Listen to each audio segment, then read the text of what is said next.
लोकसभा चुनाव का पहला चरण समाप्त हो चुका है। लोकसभा चुनाव के पहले चरण में जिस तरह से मतदान प्रतिशत में कमी आई है, वो इस बात का साफ साफ प्रमाण दे रही है कि पिछले 10 साल में मोदी सरकार ने देश के लोगों को दो चीजें दी। एक तो निराशा दिया है और दूसरा लोगों में डर दिया। पूरा देश आज इस लोकसभा चुनाव के दौरान या तो निराशा में जी रहा है या फिर डर में जी रहा है, दहशत में जी रहा है। इसके तथ्य, इसके प्रमाण चारों तरफ आज दिख रहे हैं।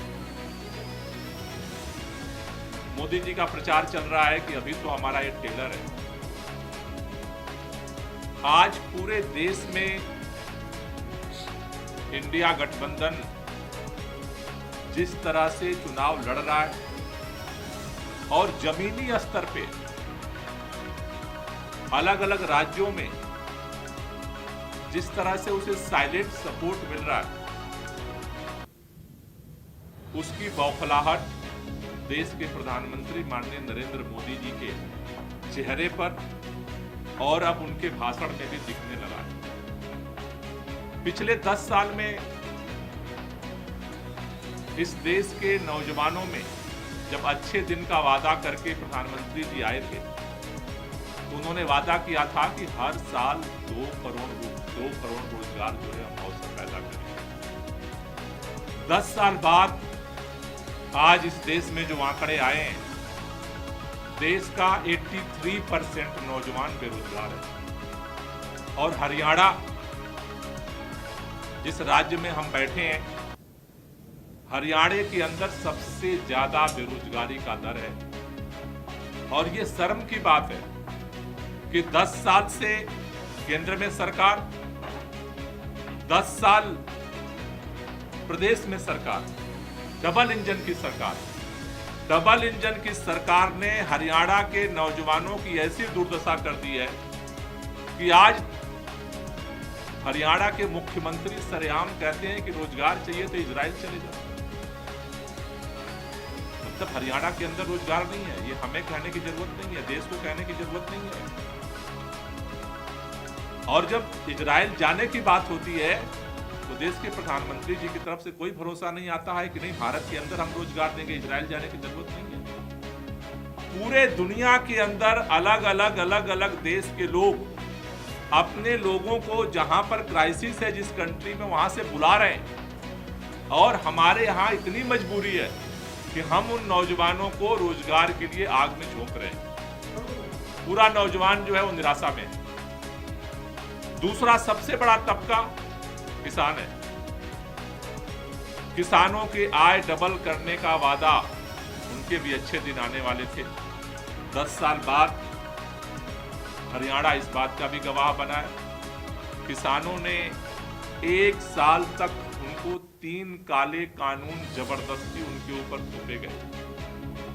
1 साल दिल्ली के बॉर्डर पे गर्मी में, बरसात में, जाड़ा में किसान पड़े रहे। केंद्र सरकार को मजबूरी में तीनों काले कानून वापस लेने पड़े। मोदी सरकार ने यह वादा किया था कि हम एमएसपी को कानूनी गारंटी देंगे। किसान इंतजार करते रहे। 1 महीना बीता, 2 महीना बीता, साल बीता। जब पार्लियामेंट का आखिरी सत्र बुला करके समाप्त कर दिया गया, तो किसानों ने ऐलान किया कि भाई हमारी एमएसपी की गारंटी का क्या हुआ कानून का। और ये पूरा इलाका है, जब किसान दिल्ली की तरफ बढ़े, हरियाणा के अंदर गांव-गांव में पुलिस, हमने तो वीडियो में देखा था। आज हमने जब साथियों से बात की तो लोगों ने बताया कि कैसे यहां पुलिस गांव-गांव घूम रही थी, भाजपा की लोगों को डरा रही थी, धमका रही थी, पर्चे निकाल रही थी, कागज कह रही थी कि हम तुम्हारी संपत्ति जब्त कर लेंगे, एफआईआर कर रही थी। पूरे किसानों को एमएसपी की तो गारंटी नहीं मिली, लेकिन अंबाला से लेकर के और इस पूरे रोड पर कुरुक्षेत्र में सबसे ज्यादा, इस पूरे जो बॉर्डर का इलाका है, शायद हर गांव में पर्चे पहुंच गए। लोगों से कहा गया कि पेट्रोल मत दो ट्रैक्टर के लिए। किसान अन्नदाता है, लेकिन जिस तरह से कीड़े बिछाई गई, जिस तरह से एक नौजवान को गोली मारी गई, आज पूरा किसान निराशा में। तीसरा जो है महिलाएं, इसका भी सबसे बड़ा उदाहरण है। देश के अंदर आज पूरे देश में दो घटनाओं की चर्चा हो रही है। एक मणिपुर में, जिस तरह से डबल इंजन की सरकार मणिपुर में भी है, केंद्र में भाजपा की सरकार, मणिपुर में भाजपा की सरकार। वहां पे डबल इंजन की सरकार ने जिस तरह से उस सरकार के अंदर निर्वस्त्र करके महिलाओं को घुमाया गया, जिस तरह से वहां पर अत्याचार हुआ, और आज तक भारतीय जनता पार्टी के किसी नेता की हिम्मत नहीं हुई कि वहां के मुख्यमंत्री से एक बार इस्तीफा भी मांगे। दूसरी तरफ हरियाणा की बेटियों को जिस तरह से इस सरकार ने बेइज्जत किया, वो खिलाड़ी अपने घर की नहीं थी, पूरे देश का नाम उन्होंने दुनिया में जाकर के रोशन किया था। जिस तरह से जंतर मंतर पे बैठी थी, घसीट करके 26 जनवरी से पहले उनको जिस तरह से घसीट करके और वहां से बाहर फेंका गया, जिस तरह से वो रोती रही, आंसू बहाती रही, लेकिन इस भाजपा सरकार के किसी भी कान में जूं नहीं देगा। आज तक महिलाओं को सवाल का जवाब नहीं मिला। तो समाज का हर तबका, चाहे नौजवान हो, चाहे किसान हो, चाहे महिलाएं हो, हर तबके में निराशा है। मजदूरों को जिस तरह से नया अधिकार तो नहीं मिला, लेकिन जो भी कानूनी अधिकार थे संवैधानिक, उन सारे कानूनों को काट करके केवल 4 कानून में सीमित कर दिया गया। आज वो अपनी आवाज भी नहीं उठा सकते। तो ये जो निराशा का दौर है, इस निराशा के दौर में आज मोदी सरकार ने एक हथियार अपनाया है कि लोग काम के तो नाम पे हमें वोट नहीं दे सकते, तो डर पैदा करो। आज इस देश के अंदर जो डर है, वो डर व्यक्तिगत स्तर पर भी है। हमें लोगों ने अभी बताया कि इस कुरुक्षेत्र के अंदर भी व्यापारी हैं, कह रहे हम आपकी बैठक नहीं करा सकते, वोट जरूर देंगे। क्यों नहीं करा सकते? क्योंकि डर है कि आज अगर वो खुलेआम अगर बैठक कराते हैं, इंडिया गठबंधन की अपोजिशन के लोगों की बैठक कराते हैं, तो शायद उनके ऊपर कार्रवाई हो जाएगी। और जिस तरह से एक एक करके पिछले 10 साल में भारत के संविधान और भारत के लोकतंत्र को खत्म करने के लिए जो टेलर दिखाया है मोदी सरकार ने, शायद आज तक इतिहास में इस तरह की घटना नहीं घटी। पार्लियामेंट है हमारे पास, लेकिन पहली बार ऐसा हुआ कि एक साथ 150 सांसदों को एक्सपेल कर दिया गया। सारा विपक्ष का सांसद संसद से बाहर है और सदन में कानून पास हो रहा है। ये मोदी सरकार के भविष्य के लोकतंत्र का टेलर है। चुनाव आयोग की नियुक्ति जो कमेटी करती है, उस नियुक्ति कमेटी में से अपोजिशन तो छोड़िए, सुप्रीम कोर्ट के चीफ जस्टिस को निकाल करके बाहर कर दिया गया, जिससे कि भाजपा का बहुमत हो, चुनाव आयोग हमारी मुट्ठी में रहे। ईडी, सीबीआई और आईटी का जो पूरा खेल चल रहा है, मेरे ख्याल से ये किसी से छुपा नहीं है।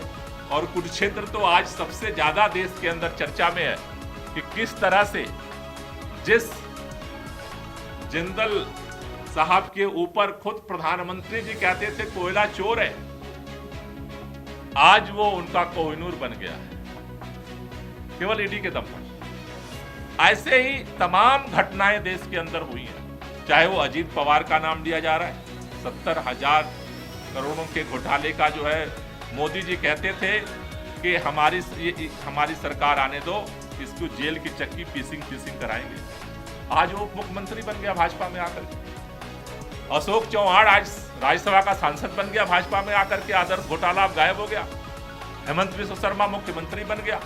तो पूरे देश के अंदर जिस तरह से एजेंसियों का दुरुपयोग करके सभी लोगों में दहशत पैदा किया जा रहा है, ये तानाशाही का दूसरा उदाहरण है। तीसरा, पूरे देश के अंदर भारतीय जनता पार्टी के अलावा जितनी भी चुनी हुई सरकारें हैं विपक्ष की, सारी सरकारों को या तो तोड़ा जा रहा है या खरीदा जा रहा है या तो डराया जा रहा है।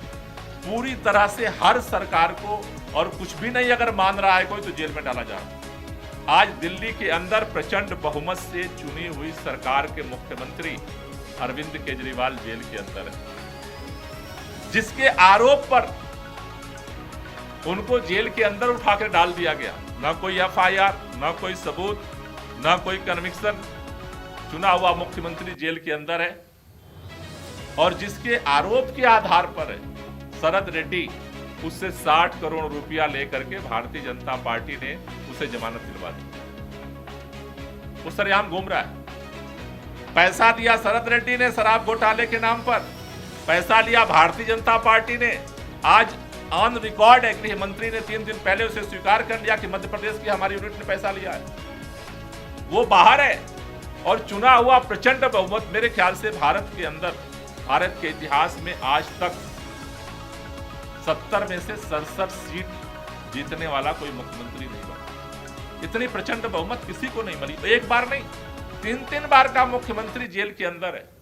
और तानाशाही का आलम यह है कि आज अरविंद केजरीवाल की पत्नी, अरविंद केजरीवाल के बेटे, अरविंद केजरीवाल के माता पिता अरविंद केजरीवाल से ऐसे बैठ के बात नहीं कर सकते। शीशे की दीवार खड़ी कर दी गई। अभी ये सब जानते हैं हरियाणा के अरविंद केजरीवाल रहने वाले हैं, तो उनको शुगर के पेशेंट हैं। गिरफ्तारी के बाद से कल तक उनको शुगर की दवा नहीं लेने दी गई। जब वहां पे हम लोगों ने प्रोटेस्ट किया, इतना हंगामा हुआ, आज सुबह से उनको इंसुलिन का इंजेक्शन जो है वो दिया गया। लगभग 1 महीना, 21 मार्च को गिरफ्तार हुए थे, 21 अप्रैल, 1 महीना को उस व्यक्ति को बिना दवा के जेल के अंदर रखा गया। तो ये जो तानाशाही का पूरा आलम है, वो इस बात को इंगित कर रहा है लोगों के अंदर। जिस तरह से भाजपा के नेता घूम घूम कह रहे हैं कि अगर हमारी सरकार आएगी तो अब हमें 272 का बहुमत नहीं चाहिए, हमें 400 का बहुमत चाहिए। और जाकर के छोटी छोटी मीटिंगों में कह रहे हैं कि 400 हमें इसलिए सीट चाहिए कि हमें संविधान बदलना है। संविधान बदलने का मतलब क्या है, आप समझते हो?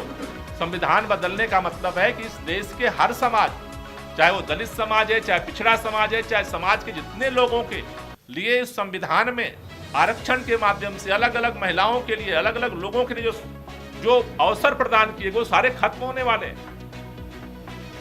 क्योंकि अगर भारत का संविधान अगर बदला जाता है तो भारत का लोकतंत्र अगर खत्म होता है तो कल तो चुनाव भी नहीं होगा। और ये बात सूरत के चुनाव में उन्होंने प्रूव किया।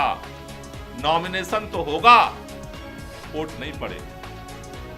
कल वो भी एक टेलर दिखाया है उन्होंने कि किस तरह से नॉमिनेशन के बाद वोट नहीं होगा, चुन लिए जाएंगे लोग। इसी संविधान के तहत जो है वो चुन लिए जाएंगे। संसद होगी लेकिन उनके मुट्ठी में होगी। चुनाव आयोग होगा लेकिन उनकी मुट्ठी में होगा। एजेंसियां होंगी लेकिन उनकी मुट्ठी में होगी। मीडिया होगा लेकिन उनकी मुट्ठी में होगा। अब जिस तरह का सूरत में रोल मॉडल उन्होंने क्रिएट किया है, कैंडिडेट नॉमिनेशन तो करेगा लेकिन वोट नहीं होगा, निर्विरोध वो चुन लिया जाएगा। इस परिस्थिति में आज देश के अंदर लोकसभा का चुनाव हो रहा है। कुरुक्षेत्र एक ऐतिहासिक जगह है। आज मैं यही अपील करने आया हूं कि पूरे देश के लोग, जो आज संविधान है, लोकतंत्र है, जो भी हमारे पास अधिकार है, वो ऐसे भीख में नहीं मिला। इसके लिए हमारे पुरुषों ने, लाखों लोगों ने कुर्बानी दी। उसके दम पर हमें ये चीजें हासिल हुई हैं। अगर आज सभी लोग मिल करके नहीं लड़े, क्योंकि अब ये लड़ाई एक सांसद बनाने की लड़ाई नहीं बची है, एक सरकार बचाने की लड़ाई नहीं बची है, इस देश को बचाने की लड़ाई बन चुकी है। इसलिए सभी लोगों से हमारी अपील है कि एकजुट होकर के इस देश को बचाने के लिए, लोकतंत्र को बचाने के लिए, और लोगों की जिंदगी में बेरोजगारी की जो समस्या है, महंगाई की जो समस्या है, किसानों की जो समस्या है, मजदूरों की समस्या है, उन समस्याओं के समाधान के लिए, क्योंकि लोकतंत्र बचेगा तभी इनका समाधान होगा। अगर आज कोई नहीं बोल सकता है तो 400 पार के बाद कोई बोल नहीं सकता। किसी की हिम्मत में ये कोई बोल सकता है। पॉलिटिकल पार्टियों को उठाकर डाल देंगे। आज देश के अंदर एक व्यक्ति को लगता था उनको कि दिल्ली के अंदर वो जहां प्रधानमंत्री जी रहते हैं वहीं अरविंद केजरीवाल रहता है, 24 घंटे मोर्चा संभाले रखा रहता है। आज उनको उठा करके उनको कोई मतलब एक पद्धति का सिकन नहीं हुआ। 3 बार के चुने हुए मुख्यमंत्री को उठा के डाल दिया, जेल के अंदर डाल दिया। तो एक आम आदमी कल कैसे बोल सकता है? इसलिए मैं यही अपील करने आया हूं कि सब लोगों को मिल करके इस देश को बचाने के लिए लड़ना पड़ेगा। हमारे पुरखों ने इस देश को अंग्रेजों की आज़ादी से लड़ाई लड़ करके हमें आज़ादी दी।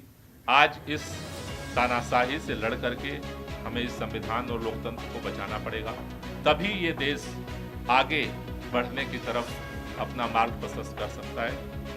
कुरुक्षेत्र के अंदर जहाँ तक अभी हमने बातचीत की, आम आदमी पार्टी और पूरा इंडिया गठबंधन के लोग मजबूती के साथ चुनाव लड़ रहे हैं। भारतीय जनता पार्टी शायद पहली बार ऐसी स्थिति में आई है 10 साल के सरकार के बाद कि उनको अपनी पार्टी से एक कैंडिडेट नहीं मिला जिसको लड़ा सके। 10 साल से लोग कह रहे हैं कि 14 के बाद जिंदल साहब इस कुरुक्षेत्र में नहीं दिखे। तो एक अजायब घर से जिंदल जी को पकड़ के ला करके जबरदस्ती चुनाव लड़ाने की मजबूरी में अगर भाजपा आई है, तो मुझे लगता है कि डबल इंजन की सरकार की ये पूरी तरह से फेल्योर है, पूरी तरह से असफलता है। और आज जिस तरह से हर समाज के हर तबके का समर्थन इंडिया गठबंधन को मिल रहा है, हम सब लोग कोशिश कर रहे हैं कि हरियाणा के अंदर, क्योंकि सबसे पहले से प्रचार और मेहनत कुरुक्षेत्र में हो रहा है, तो सबसे ज़्यादा मतों से कुरुक्षेत्र जो है एक संदेश दे। यहाँ से तो यहाँ धर्म युद्ध लड़ा जाता है, इतिहास इसका है, और मुझे उम्मीद है कि कुरुक्षेत्र इस बार कम से कम एक बड़ा संदेश देगा। Thank you. क्षेत्र में आए हैं, हरियाणा की जनता कहती है आम आदमी पार्टी के आप आए हैं, हरियाणा के लिए SYL की बात। देखिए, SYL की भी हम बात करते हैं, हम हर मुद्दे पे बात करते हैं, किसी मुद्दे को हम नहीं छोड़ते। लेकिन इस देश का संविधान, लोकतंत्र, आवाज उठाने की, बात करने की कोई गुंजाइश बचेगी तभी तो सभी समस्याओं का समाधान होगा। आज तो जो परिस्थिति बनी है कि सब कुछ खत्म होने की तरफ जा रहा है। जब सब कुछ खत्म हो जाएगा तो किसी की आवाज कौन उठाएगा? अभी किसानों ने आवाज उठाई, क्या उसका परिणाम निकला? तो इसलिए हर मुद्दे पे हम बात करते हैं, हर मुद्दे का समाधान होगा, लेकिन जरूरी यह है कि उस समाधान की ताकत कहां से आती है? हमारे संविधान से आती है। उसी पे हमला हो रहा है। इसलिए आज जरूरी यह है कि अगर घर ही टूटा जा रहा है तो पहले घर को बचाया जाए, कमरे का भी समाधान निकलेगा।